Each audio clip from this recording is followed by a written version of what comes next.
મહત્વના સમાચાર ગુજરાતની 68 નગરપાલિકા, જૂનાગઢ મહાનગરપાલિકા તેમજ ગાંધીનગર, કપડવંજ તથા કઠલાલ તાલુકા પંચાયતની ચૂંટણીના આજે પરિણામ જાહેર થઈ ચૂક્યા છે. લાગી રહ્યું છે કે ભાજપનું રોલર ફર્યું છે ને તેવા પ્રારંભિક સમાચાર પણ સામે આવ્યા છે.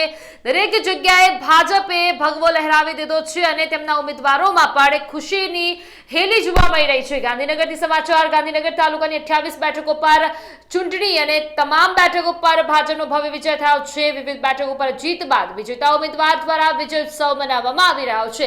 અમુક જગ્યાઓ તો એવી છે કે જે આમ આદમી પાર્ટી અને કોંગ્રેસનું ખાતું પણ નથી ખુલ્યું અને જ્યાં ભાજપે પોતાનો ભગવો લહેરાવી રહ્યો છે. ફટાકડા ફોડી અને ગુલાલ ઉડાડી આ તમામ ઉમેદવારો કે જ્યાં ભાજપની જીત થઈ છે ત્યાં જીતનો જશ્ન મનાવવામાં આવી રહ્યો છે. જીત બાદ આગામી સમયમાં જનતા માટે સારા કામ કરીશું તેવા દાવા પણ કરવામાં આવી રહ્યા છે. 28 બેઠકોમાંથી મહત્તમ બેઠકો પર ભાજપ અત્યારે આગળ ચાલી રહ્યું છે. ખેડા મહુધા નગરપાલિકામાં ભાજપની ઐતિહાસિક જીત જોવા મળી રહી છે તો ખેડાના ચકલાસીમાં ભાજપનો ભગવો લહેરાઈ ચૂક્યો છે. 28 માંથી 26 બેઠકો પર ભાજપે ભવ્ય જીત મેળવી છે. ચકલાસીમાં 28 બેઠકો પર અપક્ષ પણ જોવા મળી રહી છે. તો ગાંધીનગરથી સમાચાર.